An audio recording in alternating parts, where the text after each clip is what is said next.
Welcome back. Now in this video, we want to talk about setting up your follow-up messages. Now we're inside of Get Response right now, and what we're going to do is go to create an autoresponder. And what you're going to notice is that there are some messages that are already here. But assuming that your product is new and your list is new and that you haven't created any messages, what you want to do is to create a series of messages that you want to set up a series of messages so that when your buyer actually gets the first message, they're going to get more messages encouraging them to pick up the upsell. Now, there are a couple of things you're going to want to do when you set up these autoresponders and these follow-ups. Now, we've spoken previously about list automation. And so when your buyer becomes part of your initial list, you want to have them removed from that list at each subsequent purchase. So you want to make sure that they are opted in to each list once they make a purchase, and that when they make that purchase and they're added to this list, they are taken off of the list of their last purchase.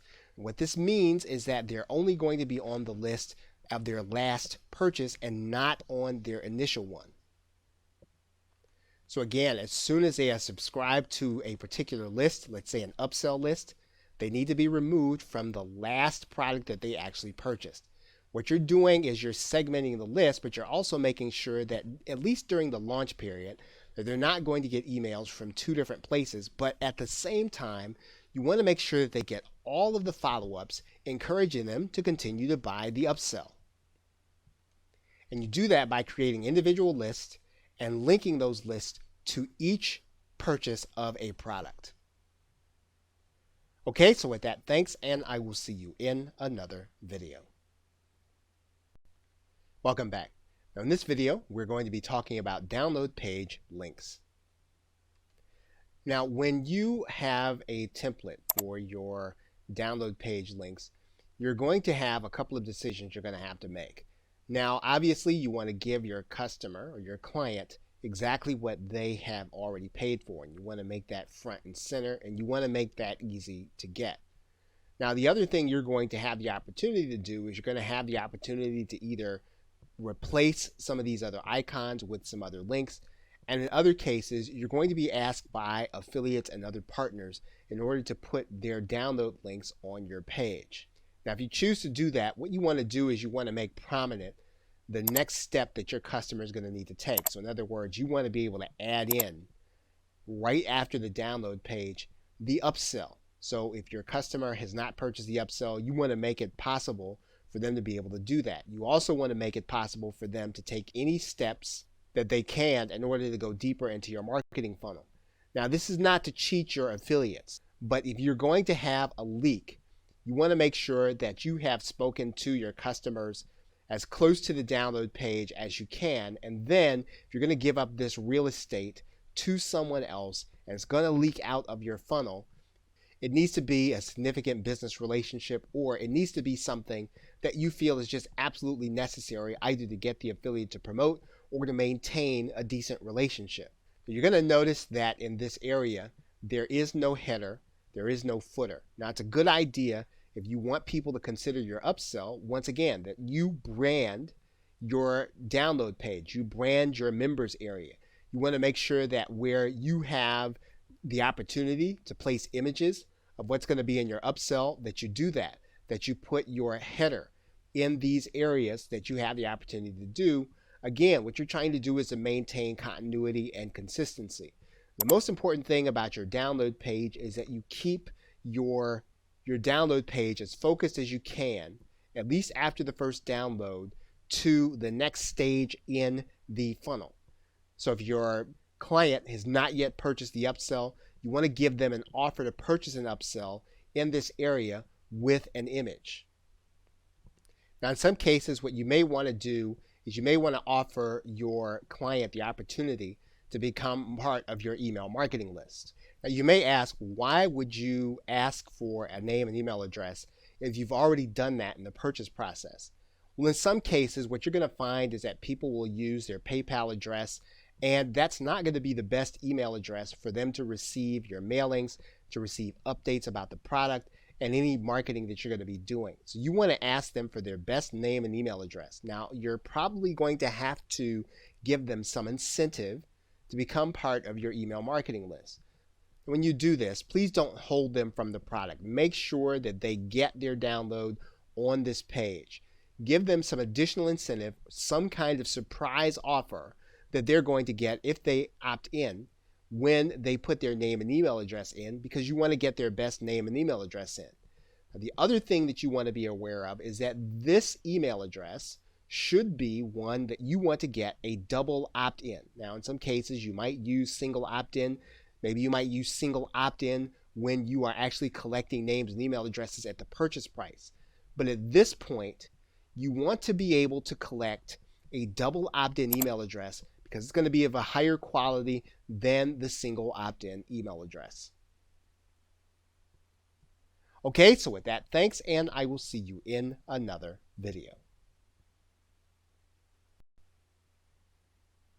Welcome back. Now in this video, we want to talk about the affiliate tools you're going to give those who are going to be promoting your product help make sales on your behalf. Now you're going to have the opportunity, as you can see here, to create different emails for your affiliates to be able to use.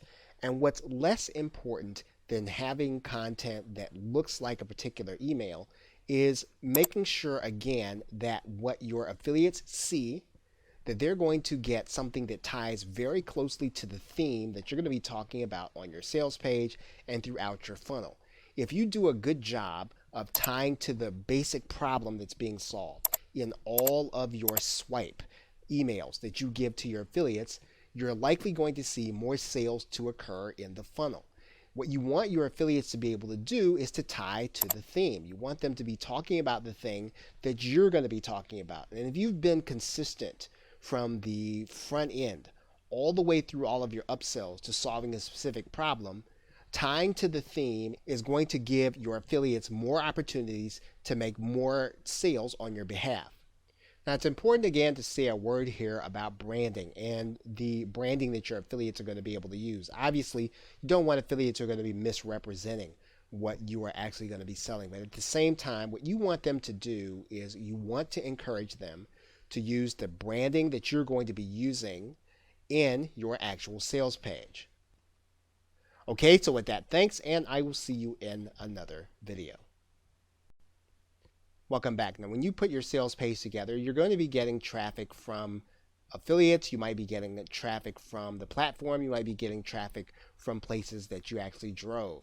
And so not all these people are going to be your customers. And so one of the things you're going to want to assume is that some people are just not going to be ready to buy. And that means that you're going to want to use an exit pop. So we're going to go inside of the page settings inside of Optimize Press.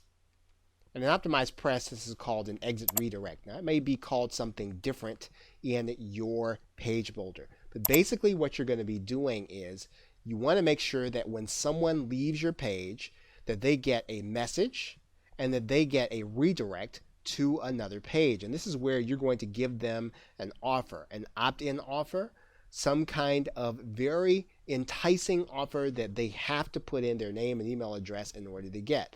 So you want to put your best opt-in here, and you also want to make sure that whatever this offer is, that it's highly relevant to what brought them to the page. And again, these are things that you can test, but you want to get the opt-in if the person decides to leave your page. And you can do that by redirecting them to a URL where you have an offer that is already in place. Now, your page builder may not have that script built in, but you can actually place that script into a location like this other scripts area where it will actually execute the exit pop for you. So you can purchase these scripts. There's actually one included with this course. And so you can use those scripts in order to use your HTML pages, or you can do it inside of some of those page builders that will not execute an exit pop. Okay, so with that, thanks, and I will see you in another video. Welcome back. Now in this video, we want to talk briefly about social media setups and in your autoresponders. The last message that you're going to have in the series for a particular launch, you want to encourage people to become part of whatever your existing social media presence is. So if you have a presence on YouTube or Facebook or even Twitter, you want to encourage people in that last email to become part of your social media following or your community. You don't want to necessarily link out from the download page. Once again, what are we trying to do in the download page? We're trying to encourage people to click on the upsell. We don't want to send them into distraction. Now, this is almost certainly going to be a distraction. It's almost certainly going to lead to leakage. So we do want to encourage them to become part of our social media following because that does close up our funnel. But we want to leave that for last, and we want to put it inside of the follow-up if possible. Or even if you have a webinar that you're doing after the fact, that's a good place to mention all of your social media accounts. Most people are probably going to watch the replay, but that's a good time to let people know that you've got a social media following that you like for them to become part of. So with that, thanks, and I will see you in another video. Welcome back. Now in this video, we're going to be talking about the squeeze page setup. Now, regardless of what page building system you're going to be using, you're going to be asked to connect your autoresponder, and you're going to ask to connect some kind of giveaway or report here. And the key in making this work for the entire sales funnel is once again going to be consistency.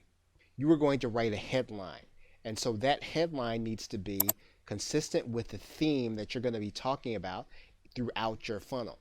You want to bring people into the funnel based on solving the problem that you're going to be talking about throughout your sales funnel when they do actually buy. You'll notice here that the optimized press page building system allows you to put a logo here.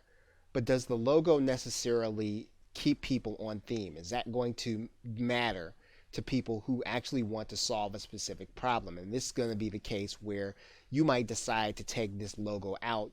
You might even decide to put the header in, or at least the same color header that the rest of your sales funnel is going to be. You're going to have the opportunity to change the text on the button.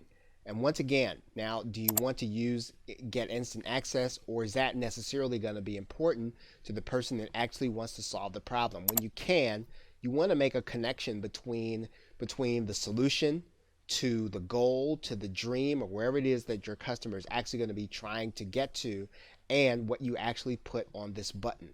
Once again, the consistency is going to be important, and you don't necessarily want to just focus on the actual words. So once again, we talk about webinars. It's not just about webinars. It's webinars that help us to get to the goal. If the goal in our product funnel is going to be to make sales on autopilot, then we want to talk about that someplace in this button. But if the goal is to set up webinars, then that's when we're going to use the word webinar. So again, we are focusing on the theme that we're going to be using every place on the setup page. Now, we are also going to get the opportunity in some cases to write some additional copy here as to what the person is going to receive once they get our giveaway.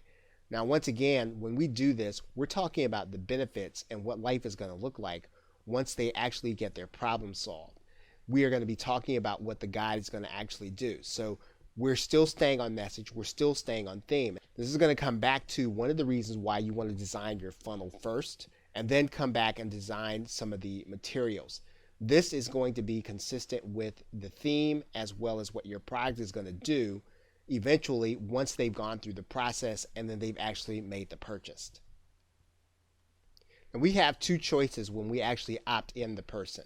We can actually send them to a thank you page that's going to tell them to check their email, or we can send them direct to an offer from here. And once again, this is going to be something that you're going to want to test to see which is going to get you the most sales, which is going to drive people deeper into your marketing funnel. Now, in the next video, we're going to be talking about that sales page, but you can actually put in here so that as soon as a person puts their name and email address in, they're going to be sent the confirmation, and then we decide what they're going to see next. And in most cases, we're going to go ahead and put the thank you page in here. But in some cases, you might want to have them see an offer, because if you're using double opt-in, they may or may not opt in. They may or may not complete the process. Unless they really want our giveaway, we may or may not get to see them or speak to them any other time. So this might be the only time to put the best offer in front of them. Once again, this is going to have to be a test as to which one is going to work better for you. Okay, so with that, thanks, and I will see you in another video.